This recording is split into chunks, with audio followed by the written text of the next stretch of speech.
Hello everyone and welcome to my channel, Excel by Blue Star. I am Alex, and today, I will be walking you through how to insert a new tab into Microsoft Excel. Whether you're a beginner or an experienced user, this fundamental skill is essential for organizing your data effectively. Before we get started, I would appreciate it if you would subscribe to my channel so you don't miss any other Excel tutorials. Now, let's get started.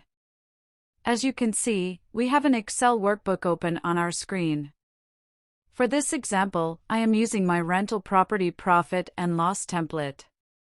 Right-click on your current tab at the bottom left corner of the Excel window.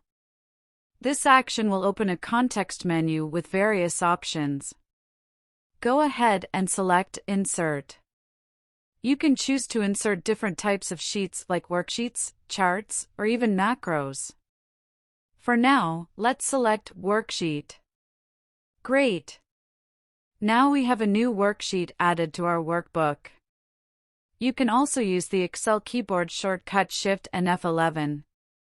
Selecting Shift and F11 at the same time will also add another tab. To rename the tab, simply right-click on it and select Rename and type your tab name. You also can just double-click on the tab to rename it. To switch between tabs, simply click on the desired tab. As you can see, we've now switched to the Jan tab. You can repeat these steps to create additional tabs and organize your data as needed. Remember, creating new tabs in Excel allows you to work with different sets of data, keeping your workbook organized and making it easier to analyze and manipulate information. That's it for this tutorial on creating new tabs in Excel. I hope you found it helpful.